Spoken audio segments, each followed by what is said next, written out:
Hello, welcome to the first broadcast of Starfleet Boy. And I have with me, what's your handle? What are you known as? The Doctor. Sure. I have Yes. the Doctor. All right. Sounds good. All right, Doctor. Starfleet Boy. Star Trek episode discussion number 1. Encounter at Farpoint, Star Trek The Next Generation. So we were talking yesterday, and we both agreed, let's watch the episode, even though we've seen it a million times, to refresh our memories and have a talk about it. So do you want to go ahead and start? Well, I saw my copy, which is on Blu-ray, and I have to tell you the Blu-ray. How did you watch yours? Oh, Netflix. I saw it on Netflix. Have you seen any of the next gens on Blu-ray? They're beautiful. Oh, I can't wait. Oh my gosh, it's beautiful. Is the Netflix with the updated effects? What? Yeah. The effects on Next Gen? Yes, they upgraded all the effects because when they went from regular to HD, remember the original effects were on video, so they had to redo everything. This is really hard for me to handle right now because I've never seen Star Trek: The Next Generation with updated effects. Although I have to say, the effects are still like. So, what do you mean by updated? Do they re-render the Enterprise, or like what's going on? They reshot. That's why it was so expensive, and that's why Paramount was kind of on the fence because, as opposed to the original show, this is my understanding of it. The original show, they just did new CG effects, right, which was relatively easy. But with Next Generation, the effects were done on video. So even though the the footage of the actors and everything, that's on film, and that's easy, relatively easy to, for the upgrade to HD, video doesn't. So you were going to have the quality of the effects not match the quality of the film portions of the episode. So the decision had to be made. What do we do? Do we just redo the effects and take a hit and hope that it sells like gangbusters? And that's effectively what it did. Wow. So when I was watching the part with the saucer, when the saucer was joining back with the star drive section, it looked amazing. It was like, oh my God, I don't remember seeing so much detail. That's insane. Originally, then I have to get a Blu-ray player now. Yes, you do. Now I bought they had a sampler disc that came out before the seasons, and the sampler disc had Encounter at Farpoint, which is the one where Picard does another life of someone else. The Inner Light. Okay, that one. I can't wait till we talk about that episode. That's a great episode. Well, I can watch that one on Blu-ray. So, and then there's the one where Worf. It's the one where Worf, one of the many times Worf saves the Klingon Empire. I don't know. Oh, right. Yeah. He's done that a lot for the. Yes. I have to do something about this tooth thing. Hold on. Okay. Wardrobe malfunction. Thank you. There we go. All right. All right. So now you guys all know that I was eating my breakfast and I had stuff in my teeth. Okay. So speaking about the Enterprise, that first shot of the Enterprise was never done again, as far as I can remember. They never reused that shot, and it's just really gorgeous. It's like I don't have a model Enterprise D, but the ship just kind of like, it's a star field, and then the ship just kind of like comes into view. Oh, there you go. That's the shot. Why don't you say something so that everyone can see you? Do it again. I have to speak in order. Okay, well, yeah, this is obviously. Where's the D? I know you have the D. Where's the D? Don't be late. The D is in storage. I'm sorry. What? I'll bring the D out of storage for the next episode. Okay, now everyone's gonna just have to imagine the D. Okay, go ahead. But it was kind of like this shot where the D. It just from the bottom, and then it just kind of like, That's a I like great. That was a great recreation. Thank you. But you're right. I don't think they ever did that again. And They may have used it in a later episode. Now that I'm trying to think of it, but it's so iconic, and then that I saw it in the old format. You saw the reissued format, but it was impressive when I saw it last night. I was just like, oh, that shot, like that's the beauty shot. Like you got to fall in love with the ship. And I know that the D was a controversial ship. Not everyone fell in love with it right away, but I didn't love the ship. I still don't love the ship, but I have to admit that angle is one of the few good angles.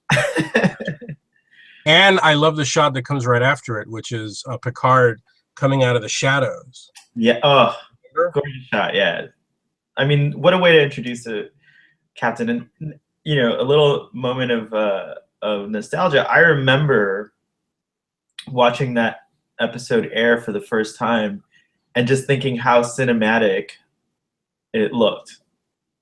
Yeah. Yeah, there were quite a few shots in there that were better than your average television. Oh yeah.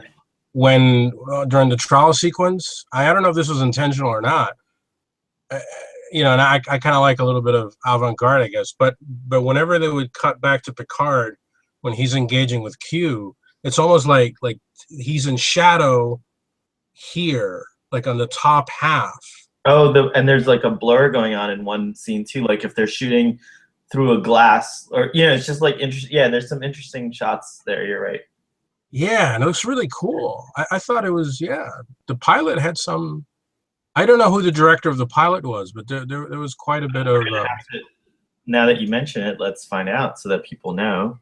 All right, so I'm going on to our favorite IMDb encounter at Farpoint, and your director for that episode was Corey Allen. The great Corey Allen. Yeah. Do you know who Corey Allen is? Yes. Does everyone know Lassie, the new Lassie show? Oh. He did the Cosby Mysteries. He did several. Oh, he did? Oh, wow. Okay. Wow. That's actually, I suppose I can't admit that I liked that show at the time, but. And prior to Star Trek, he just had highlights would be like Magnum PI. He directed a. Oh, okay. Bit of that. He did a great job. Yeah, Walt Disney stuff. And Hill Street Blues. It looks like. Did he do any more Star Trek? Did he do any DS9 or Voyager? Yeah. Or? Did Star Trek and DS9. I don't see Voyager on his credentials. Good for him. All right, so what differences strike you watching the first episode and knowing how the characters all progressed? Well, everything's very formal in the first episode. I think they did a really interesting thing. They established a lot of Starfleet procedure. Even going back to that scene about the saucer separation, it's very formal when Worf takes the bridge. He has his back to the camera, and when Picard walks off frame, Worf turns forward and then sits down. It's all very like naval and very formal, and I really enjoyed that. I thought that actually sent it. There's another scene later on where Geordi's coming to Riker on the planet Deneb to give him a report, and he says, "Is this an official report?" And Geordi immediately straightens up, and then delivers the report in a more formal way. So I really thought that was interesting, because that's out the window. Yeah. After episode 1, definitely. That's not ever a problem anymore. They're very informal after that. Although still very, it's interesting that once you establish it, you kind of still see the military. Especially Riker. Riker is especially informal following the pilot. That's But you notice how he would treat. I never picked up. I picked up on this last night when I was rewatching it. I never realized how he treated Troy. Yeah, doesn't he treat her kind of crappy? I mean, I forget what There's it that is. scene where he basically orders her to open her mind up, even though it's painful. Yeah, like he would never do that now. And you can see her hesitation. So one thing that's interesting, and they also mellowed her out in later episodes, but Troy's very intense. Yes. In the first episode, her expressions, some of them look like she's being violated, like, and is in severe shock from some of the emotions that she's having to feel. Really interesting. Can you imagine if the whole show had been like that, where she would have just been like dropping down to her knees every time she would have felt crying hysterically on the bridge because of an emotion, or something like that. So going back to that though, Picard is a very different character in season 1, but especially in this episode, you really get this sense of like he has this like way of like doing things that's like almost like very, I don't know, it's formal but also like not caring. well, can I? Yeah. He obviously has absolute disregard for Starfleet equipment, because I was struck by, okay, obviously we know what he does in Nemesis, where he just decides to just let's just ram the ship into oh yeah, he's ready. the Romulan ship. But okay, how about the scene where he's like, okay, can we separate at warp speed? And Data is like, well, no one's ever really tried this before, and it's like, make it so. And I'm like, wait a minute, what if it doesn't work? Doesn't he care about all the families on the saucer section? And then later on, he tells Riker, bring the ship together, but do it manually. And I'm thinking, what if that hadn't worked? Right. I mean, and it's kind of an interesting test for Riker, to make him do this manually. And But in that, what if he didn't do it right? What if the ship would have been damaged? How would he have explained that to Starfleet? Like, well, here's an interesting thing, and it's just like how much science fiction has kind of changed, and how much human experience has kind of changed over the years. When that episode came out, I remember just being so impressed, like, whoa, Riker docked the section. That was like definitely a point of conversation the next day in the library at school. We were all in high school when the Next Generation was on the air. Actually, it aired when we were in middle school. And, like, right, it was middle school, right? Yeah. So, anyways, but the next day discussion was definitely and everyone was impressed with Riker's ability. Watching it now, I'm like, he's doing it visually from a view screen. Like, there's no readings, there's no like data telling him that he's aligned. I know, like, who would do that? There's no crosshairs. He just knows to change the pitch of the ship, the angle of everything, just by looking at the visual on the view screen. What a badass, man. So watching it this time, I thought, well, there must be something going on off screen. I mean, he's telling O'Brien, no, pitch it a little more this way. And I'm like, how does he know? No, it's something that we've come. If they redid the episode today, you would have a reading, and like little red dots telling you you're out of alignment, and green dots telling you you're in alignment, or some visual to help us realize that, oh, Riker is doing this manually, but he does have information. He does have information about the location. I mean, no wonder everybody is scared about this whole manual thing.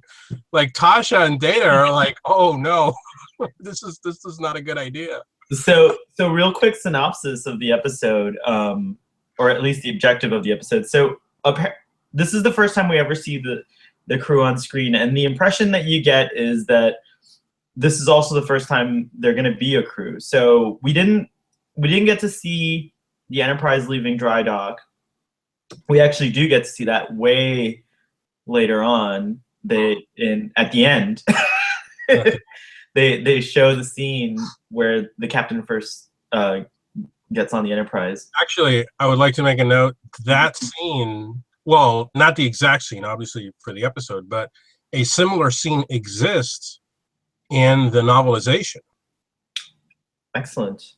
which was written obviously at the time of the pilot. And the novelization states that it's a tradition started by Captain Kirk, even though it was accidental. Very nice. Because remember, the only reason he's using the pod is because the transporters don't work in Star Trek 1. Right. You're absolutely right. That's It's right. turned into a tradition. They do a flyby. That's a cool little tidbit. Yeah. Good fact. Anyways, but so where we start, you hear, you meet the captain and you hear him giving his log, and he says that their mission, first of all, it's established that Deneb, I think it's Deneb 2 or something like that, I forget, but the planet Deneb and Farpoint Station, as its name suggests, is at the limit of explored territory in our galaxy. So we know that the Enterprise is starting its mission much like what the Enterprise does. It's an exploration mission, and they're going out into new, uncharted regions of space, right? Uh-huh. So that's where they're going to start, is at Farpoint Station. So perfect setup. And then we have a little intrigue here where Captain Picard establishes that they're actually there to snoop a little bit. It's a mystery because the Farpoint Station, no one really understands how it got built so quickly, and it's like an ideal Federation base, and the Bandi, which is the civilization living on Deneb, I guess, built it in record time, and it's apparently the best, most advanced station, perfect outpost for Starfleet, and so they're a little suspicious, as one would be, and so part of the crew is already on the station, and that's Riker, Crusher, Geordi, and who else was on this? That's it. Everyone else was on the ship. So those three are on the station, and and you can tell they're actually investigating. Like, there is an investigation going on, an active one, and so that's an interesting point as well.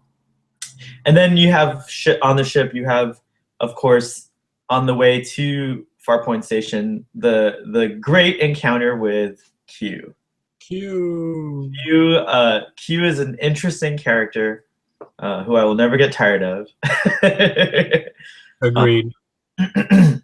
But in their very first mission, they are stopped by Q. Q is interesting. He's always trying to stop them from going further. But he also kind of helps them get further. We'll talk about that more. But he appears and he basically says, you guys are not a civilization worthy. Humanity is not a civilization worthy of exploring space, and savage child race. Yeah, it's a child race, and that they need to go back to their solar system. He demands, actually, not just to your.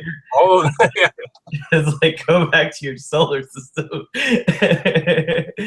And then we have the beginning of an enormous arc, which will take place over the entire course of the show, which is Picard's relationship to Q, where he's always trying to prove humanity's worthiness to this like superior being, and well, eventually he may do that. But so the introduction of the crew is done really well, I thought, in the whole opening. You get to meet every single member of the cast, and they each have a scene that highlights something interesting about them. The things that I thought were interesting was, like, they established very early that Geordi, while having this visor that gives him, vision, that augmented vision that humans don't have, he's under pain. Yeah, pain with. I had forgotten that. They don't mention that at all the rest of the show, do they? No, they actually do, because in season 2, Dr. Pulaski offers him a transplant surgery, and she claims she's done it like 4 times Wow. before. She offers him eye transplants. They were going to grow optic nerves for But him. other than that, I mean, obviously that was to introduce her, but there was no other mention of the pain, was there? I don't know. I had to, as we re-explore the series, this will be something interesting to note. But I do get the impression that we're aware of it somehow, Mm. or at least a kind of suffering that he goes through. But yeah, I think they stopped doing it early. Like maybe after season 2, there's no more mention. You're probably right. So You know what struck me is about Geordi is, at the time, LeVar Burton really was the most well-known person right, on that cast. yeah, Reading Rainbow, And not only that, but Roots, of course. which was at the time was the biggest, one of the biggest television viewing events in history, and he was the lead. And yet here he's barely in it, and his character really doesn't like. I'm really surprised he had such a small role, considering he was among the whole cast. He was really the biggest name there, because I mean nobody knew. Well, Patrick Stewart.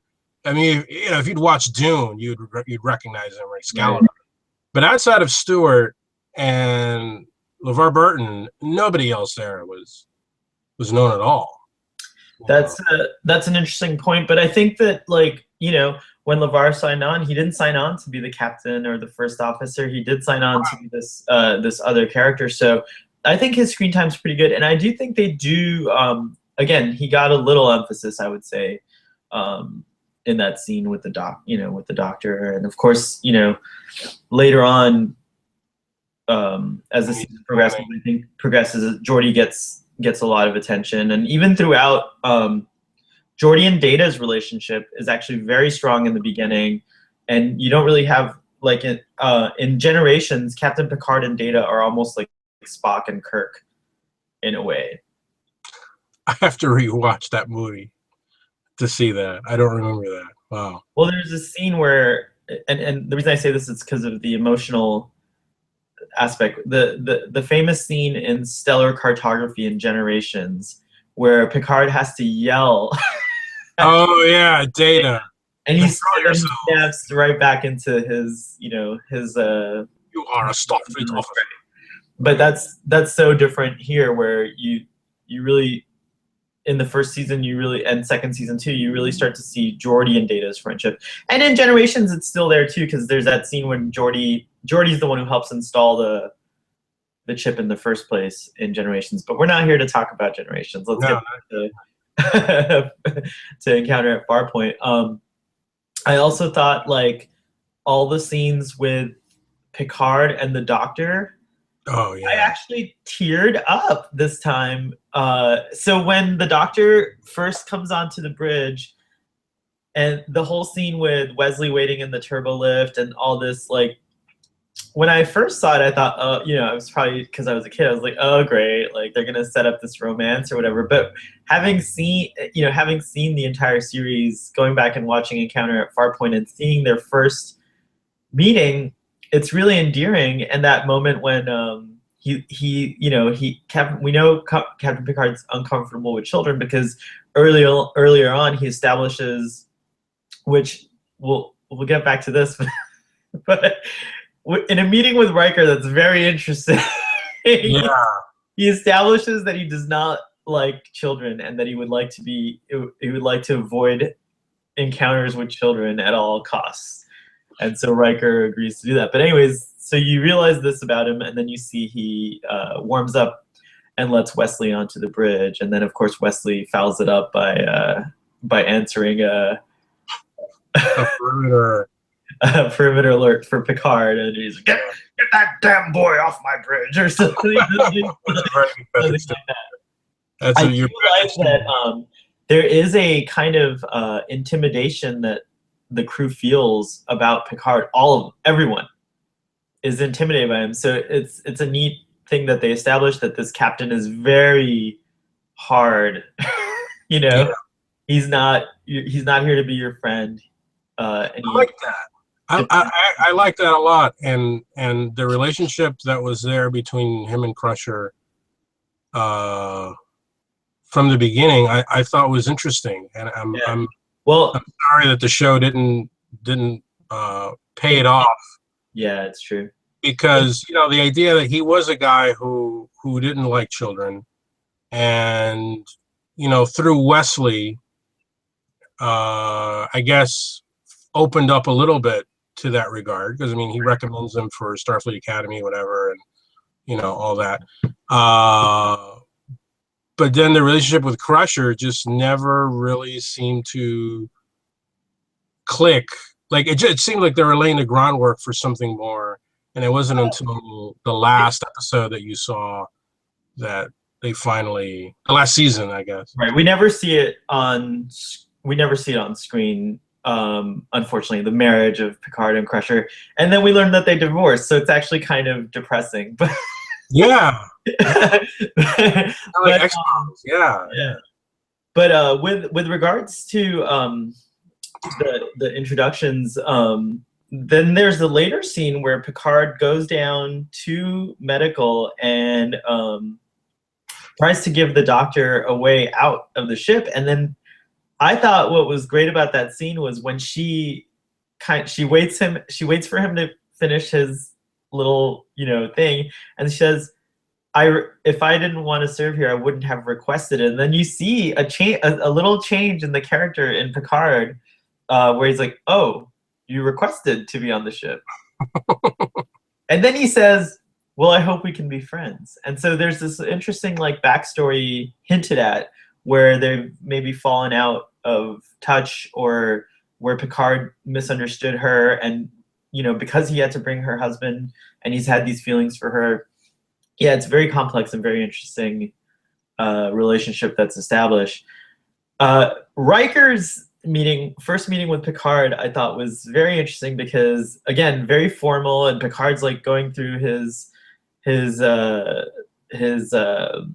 kind of like expectations, and then he points out, he says, "Well, you didn't let your captain beam down to the planet on your previous 3, yeah.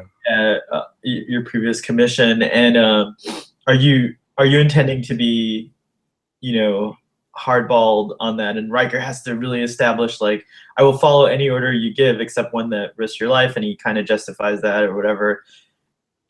And then it's just like, he's like, "Okay, very good." He talks about the kids, and then he warms up. He's like, "Welcome to the Enterprise." It's this like nice scene, and I thought that was very interesting too. Like, like, as far as introductions go, is like, because he completely ignored him in the first. oh yeah, that's right. He just he doesn't even look at him on the battle bridge, and then he says, "Okay, go over there to the corner and watch the first half of the episode." Right, which, by the way, that's Really actually for you. really funny, that the scenes are exactly the scenes that were shot. Like, they're not. Right. That's like, it gives you the idea that like maybe we're watching the computer. Maybe the computer edits episodes together based on footage from. Well, just like in Star Trek 3, no, not Star Trek. Star Trek 4, where we get the edited highlights. That's right. Of the Enterprise, but we get shots inside and out. I mean, it's. It is very. How does the recorder record the Enterprise outside exploding? I don't understand that. I think Hollywood needs that technology for reality TV shows. Totally do. But yeah, he totally ignores Riker when he comes aboard, and then all of a sudden, he's like, "Welcome to the," it's like very, very, very cheerful in the last few moments. Going back to the sticking with the first half of the episode for a second, one thing that I thought was really great was that they really showed off some of the Enterprise's advanced capabilities. Like, so not only do you have this thing that's being presented to you as a Galaxy class starship, right? It's bigger than, at that point, it was bigger than any starship by the name Enterprise before it by leagues. I mean, the ship, for all intents and purposes, is a city. Yeah. There's like over 1,000 people on board. They also show in the saucer separation scene like civilians along with their Starfleet, counterparts or whatever. These are the families of the Starfleet officers, which was another interesting thing. It was a show that gave you a view of Federation life, civilian life, without having to go back to Earth. You had it on the ship. Right. And I think the great thing is that, well, they kind of phased it out in the movies. When we get the Sovereign class, there's no more civilians on the ship. Which I think is better. Yeah, of course. You don't want like your civilians getting into It never made any sense to me. I really and actually I would have loved to have seen a scene where Picard is told you're going to have command of the flagship of the fleet, and Picard is like, oh, this is what I want, this is what I've wanted my whole life, and then they'd say it's a Galaxy class starship and it comes with kids, and he's essentially it's a cruise ship. Right. Run by the military. He has to feel conflicts within him. Yeah. Because I don't. I mean, if you really just best of both worlds. I mean, just look at the stuff that ship would encounter. Yeah. Why would you want to bring your families along for that? I mean, it is an odd choice. Odd choice. Do you know any history behind? Do you know why Gene Roddenberry might have, or whoever the creators of the series were trying to do that? No, I that book that I just read offers no insight into why they decided to bring families along. I know that one of the big changes they wanted to have from the original show was that the first officer should be the one who would go down to the planet and not the captain, and that was a carryover from Phase 2, because Shatner was obviously going to be kind of like for a easy comparison, he was going to be Lauren Green from Battlestar Galactica. He was the patriarch, but then Will Decker was going to be the young guy getting in trouble. But the whole thing with the families, I don't know. And Battlestar Galactica had families, but that was for a reason. It's because they were running from Cylons. Right. I don't know why. It's an art. Why the Federation would allow that. It makes no sense to me. I have no idea. Well, if I recall, I mean, the episode doesn't really explain it, but I guess here's where, I guess they thought this ship was so advanced and so powerful, which again, they kind of established in Encounter at Farpoint, that they thought, well, it's safe enough to bring your families along. I don't know. Well, we do sometimes question the logic of the Federation, and as and that one was definitely interesting. But all 7 years we had the scenario where there were families, whether you saw them or not later on. Well, sometimes you did. Remember, there was the Captain Picard an episode where Picard was stuck in a turbo lift with kids. That's Captain Picard Day. Captain Picard Day. Yeah, that was later on. Yeah. I remember that episode. But it's not as in your face as obviously. So, and then the other thing I want to talk about is a little bit of funny Star Trek, just something funny that's kind of like always been a point that comes up even when it first aired. There was a big talk about the man wearing the short Starfleet uniform that looks like a dress. The skirts. The skirt. And everyone was just, there were two camps, of course. One was, that's horrible, and then the other camp was like, that's cool, like in the future men wear kilts on, that would be the equivalent to a kilt, I guess. So, I didn't know that. I've never seen that uniform presented without pants again, and because that is the dress uniform later on, right. The right size. Right. Exactly. Well, actually, that one was a little shorter than the dress uniform, but you know what I mean. Like, yeah, they did have something similar later on, but with pants, not without pants. We hadn't seen it without pants again. I didn't know that the costume designer on Next Generation was the same one from the original show. Oh, interesting. Okay, very cool. So, because the original show was known for very risque.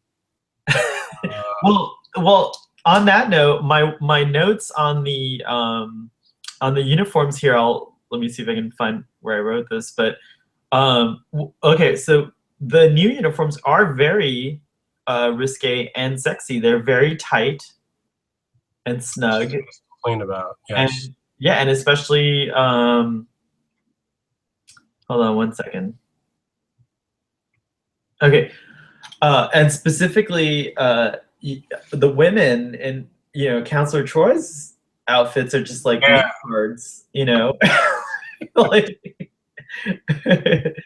But I thought that was an interesting thing, how tight those uniforms are. Like they're really snug. Like yeah. There was they changed that after season 2 right away. right away, yeah, it got a little looser. But yeah, it's just No very way to live up to that standard. Although the women still had the tight uniforms, yeah, it's true. We except for Troy towards the end, I think, of the last season. But you finally starts wearing looser clothing, but we see the Enterprise is going faster speeds than other previous ships, and it just looks 9.8. impressive. It's silver. It's not white or off white like other starships are. It's silver. It's shiny. It's sleek. It just looks, regardless of whether you like the design or not, but it looks heavy, big, formidable. It's a pretty big ship. It is a big ship. It is. And then when they show the photon torpedoes firing, of course they have that excellent sound effect that like makes them sound they like roar.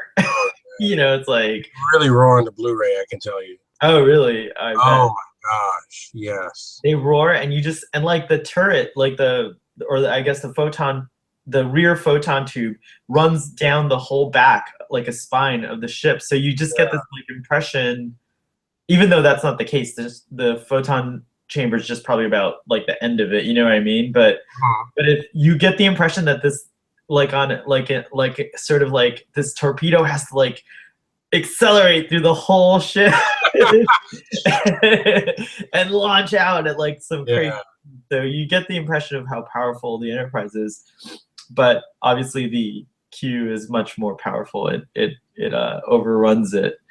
And we really get to see the ship. We see the beautiful engine room. They did a really nice kind of shot showing us the engine room. We are immediately introduced to the holodeck, which is something new at that time, because Wesley, well, Riker's never seen one before, right? That's my impression. I think that's correct, yeah. And then Wesley is talks about how there's he's talking about how there's different scenarios, programs you can run. So they're all talking about it like as if it's a brand new. Oh yeah.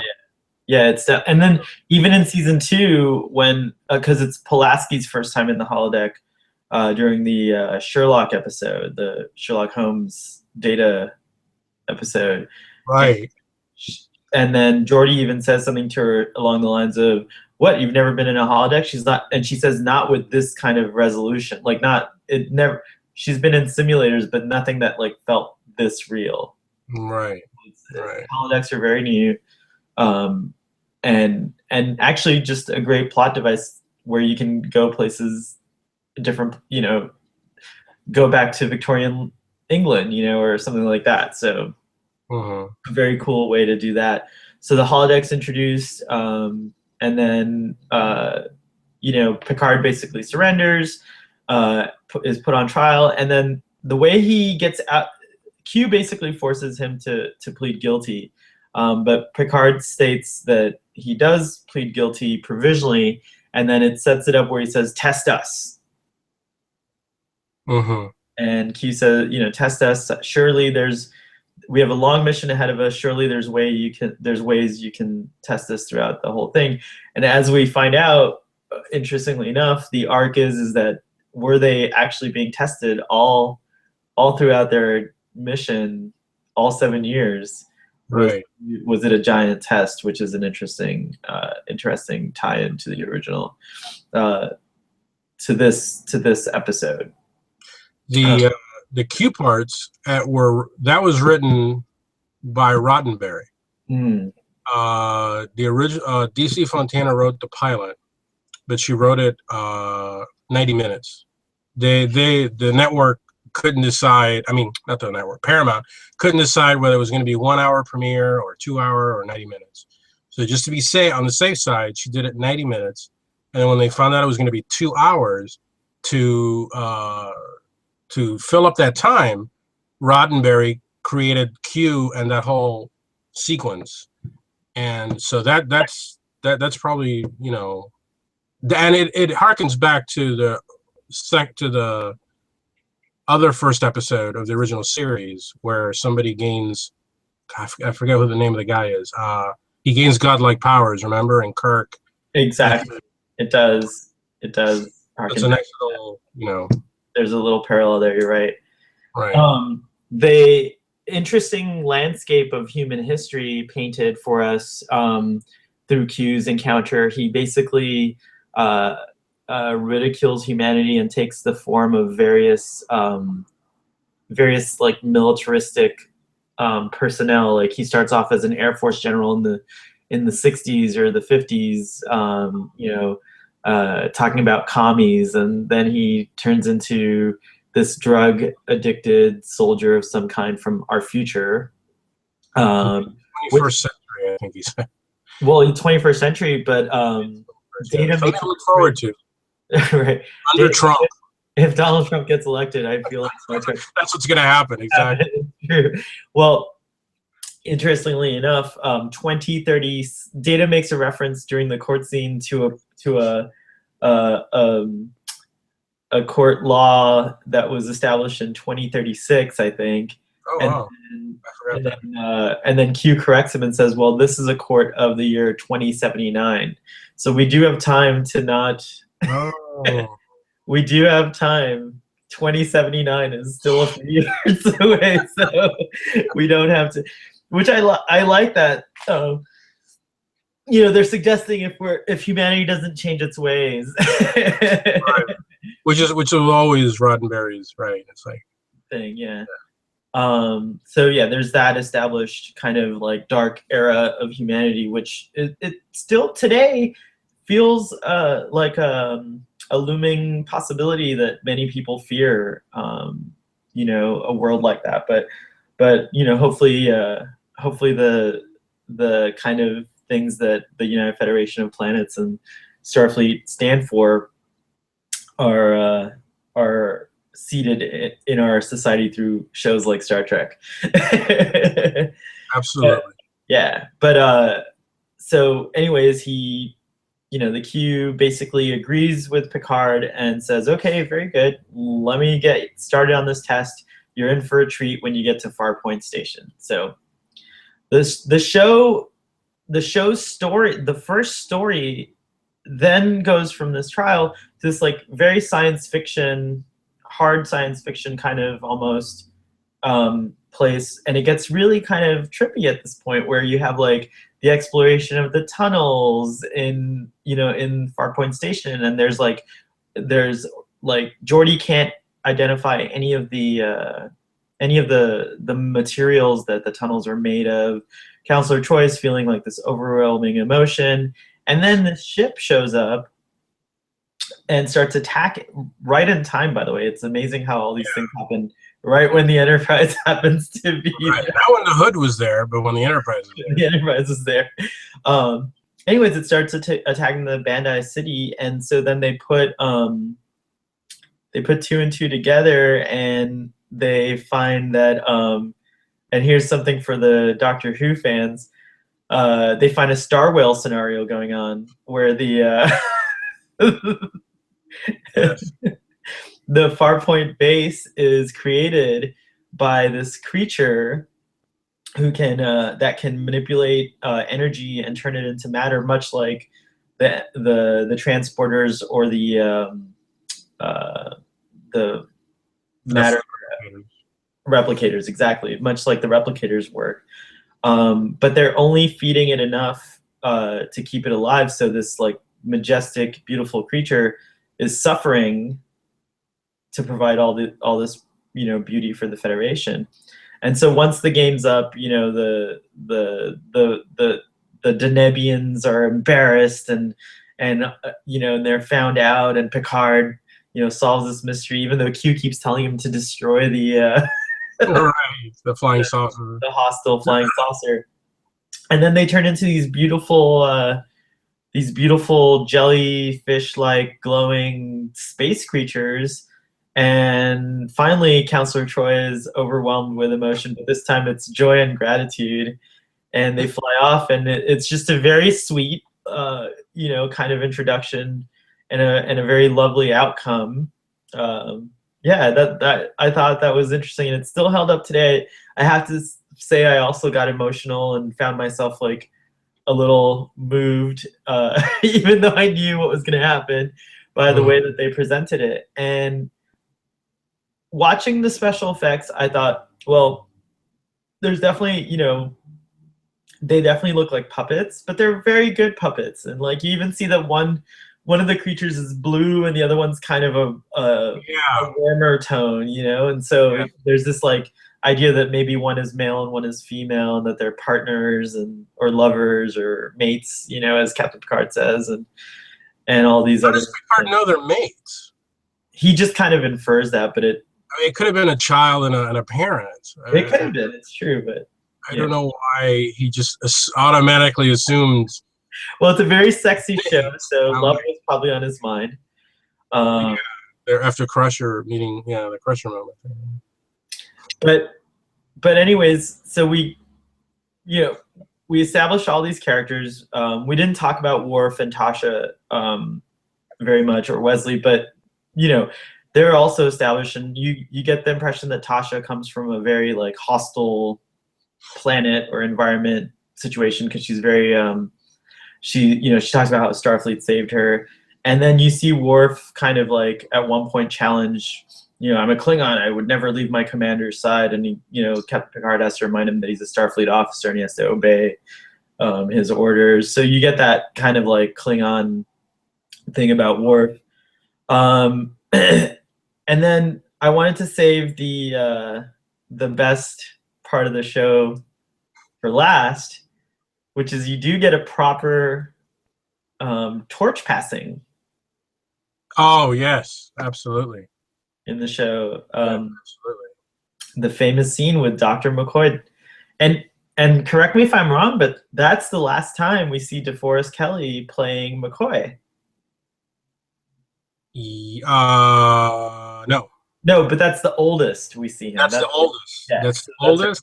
But there's still 2 more Trek movies. You're right. The novelization actually states that he had to cut through a lot of bureaucratic red tape to get aboard the Enterprise and inspect sick bay. And he mentions the fact that he served on 3 Enterprises, which at the time, I mean, even now is it's incorrect. Maybe they thought there was going to be another. I mean, unless they're counting the original ship and the A is 2 different. I think the refit. He could be right, because you have the original design, the refit, the A. But the refit and the original are the same ship, but maybe it's possible that Dr. McCoy. It's possible that Dr. McCoy, even though the actor had passed away at the time, it's possible that Dr. McCoy later served on the Enterprise B. That's the only option open, for that'd be an interesting novelization or comic book for all you writers out there. Is Dr. McCoy's missing time between the original series and Next Generation. So it is established that he's 137 years old. At the end, and it's endearing that he's with Data, because Data, and they very cleverly established that Data is the Spock. Yes, they do. Of the show, right? you know, McCoy says, "I don't see pointed ears, but you sound like a Vulcan," Right. Right. or something to the effect of that. And later on, when Pulaski joins, she's definitely a McCoy surrogate, and Correct. she's always got like a beef with Data. She doesn't acknowledge that Data is even alive. Live, right? She's She's human, very, which yeah, is reminiscent of the the the tension McCoy between Spock. Spock and McCoy. So yeah, so he's definitely the Spock, and It's like, consistently so from yeah, the beginning, and it was successful. I mean, sometimes you say, oh well, you're going to be the Spock, and it just doesn't work out that way. But in this case, yes, he was, and it was accepted by the fans as the Spock like character, I guess. and to the character's credit, he's just so different from Spock. Mm-hmm. Like, there are aspects of Data that, like, he is the Uber Spock in a way, because he's a machine, and he can do extraordinary things that even Spock cannot do. And we do Wants see to be human. he wants The opposite of Spock, where he often runs away from his humanity. Yeah, it's so true. it sets up the great conversation and unification, where what is it Spock says? How ironic that what I've always tried to shed or whatever you are in search of or something. Right. I forget how exactly, but yeah.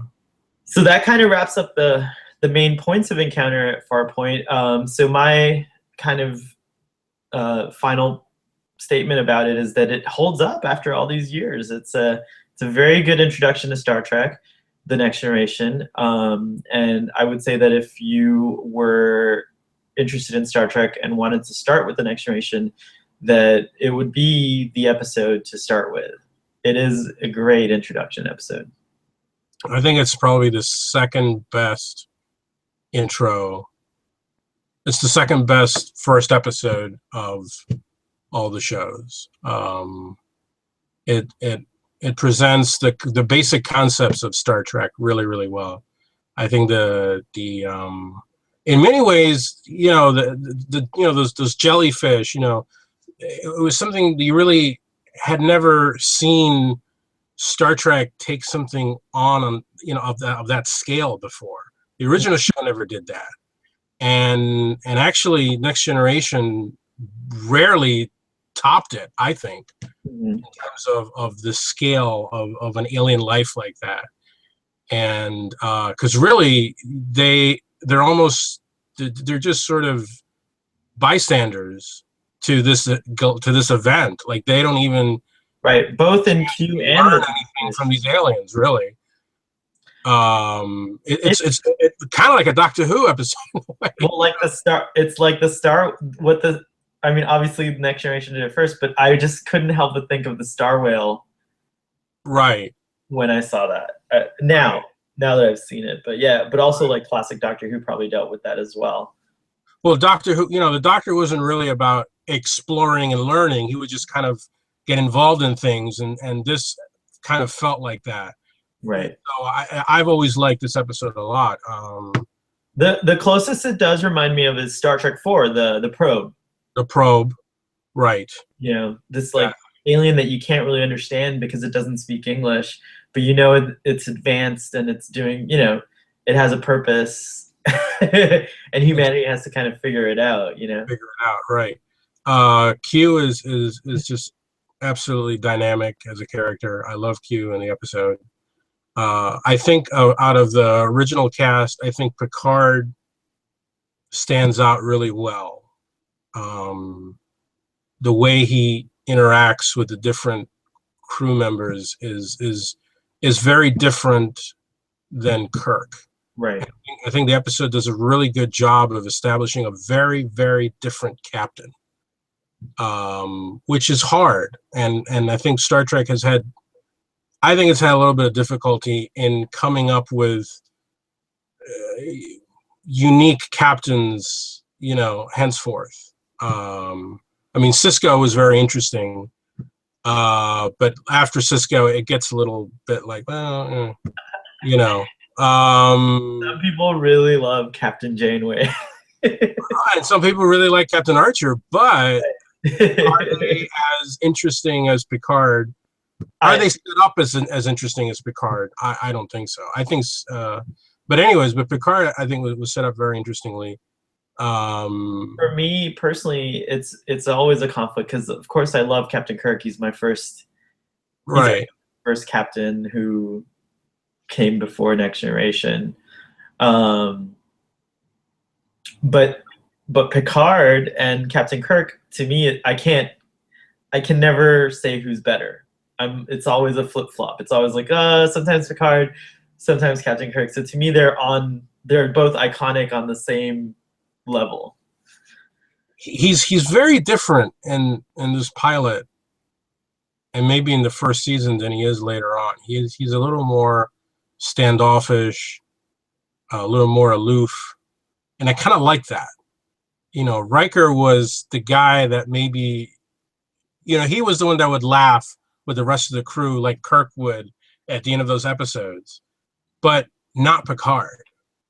You know, and I liked that the show split up the authority figure, because you have two authority figures. You have Picard, and then you have Riker. Right. And I thought that was really interesting. And the rest of the show, I thought developed it pretty well. Data is the other character that stands out really well. His introduction in the well, not his introduction, Riker's introduction to him in the holodeck is perfect. Mm-hmm. And of course that's referenced in, I always love that they reference it in Nemesis. Remember when they're having drinks, when they're remembering Data, Riker remembers meeting him for the first time, and the whole Pinocchio thing, which I thought was fabulous that they included that. Yeah. I thought that was great. And then Worf, just the fact that he's there is remarkable. He doesn't do much, but and he was a late addition. Roddenberry did not want a Klingon. He wanted everything in Next Generation to be completely new. And I think it was Bob Justman who kept fighting for a Klingon. And so he was actually the last person hired. And Dorn, like they had been filming for about 2 months before Dorn joined the show. But every little line, it's almost like every little line he has is great. I mean, when he's gonna shoot at Q when he's on the view screen, Picard is like, you know, Lieutenant, do you plan on blowing a hole there? And he does it again later, where both Worf and Tasha are very hot-blooded because, Tasha's talking about fighting. He's like, he's like, Tasha, or, Commander, or whatever. What's her rank? Commander, right? Lieutenant Commander. He says, you mean you want us to fight something that's capable of all of that? like you really, and then, it is still, even though we knew that was the only action he could take, it is always a little shocking whenever the captain of the Enterprise orders its surrender. That part, yeah. Worf had some of the best lines. He also has the other line where it's, was it permission to clean up the bridge, sir? That's right. I love that line. The way he delivers it is perfect. That's right. I mean, I think even from the beginning, you can tell that Tasha has nothing to do on that show with Worf there. Oh yeah. I mean, I feel bad for her because there's just not. I mean, how can you compete with Worf?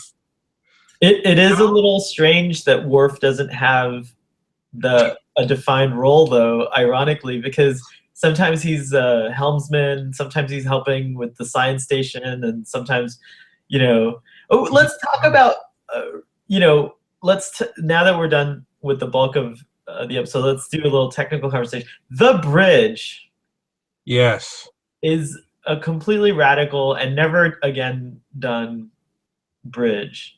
No, nothing's ever looked like that again.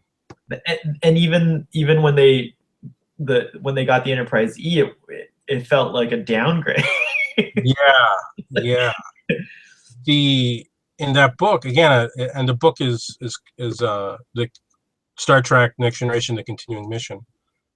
They have a production sketch, and apparently Roddenberry had this idea originally that the computer on the Enterprise was going to be so advanced that it actually didn't need anybody to run the ship.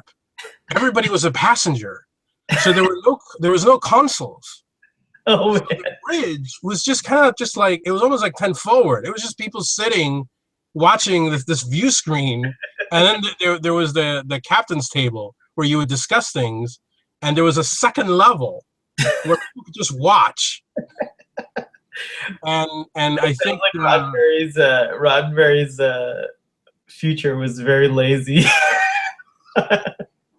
Yeah, almost like, oh, we don't really need to do anything. Like, no, of course not. But the opulence of that production sketch obviously made it into the final bridge. And you know what I love is the handheld shot when Wesley walks on the bridge, and you just have that handheld shot where everybody's, you can see it's the point of view of Wesley seeing everybody staring at him. right. But you get a nice little pan around of the bridge. Yeah, you really see the scope of this bridge. It's massive, and that beautiful wooden arch panel behind the captain's chair, behind command. Just again, never again. It's like, but the whole thing does give you this idea of a ship that's nothing like any other ship, you know, which again, I think is something that endears me to the Enterprise D. How many other Galaxy class starships were there? Do you know? I know they mentioned another one. There was definitely the Enterprise and the Yamato, I believe was that one was lost, right? Right, the Yamato was lost, I believe. Which is interesting. I wonder if there's a story there that someone's told. And then I think there was one more, but I can't remember. Because they were just massive ships. Massive, amazing ships, and luxurious. I mean, yeah, they were that's the right way to describe it. So yeah, again, you know, flying hotels. But she is the Enterprise, and as McCoy says, if you treat her like a lady, she'll always bring you home. Bring you home. And on that note, let's bring this episode to a close. Bring it home. Great discussion, great first discussion, encounter at Farpoint. Doctor, I look forward to seeing you again and talking about the next episode. Indeed. All right. Signing off.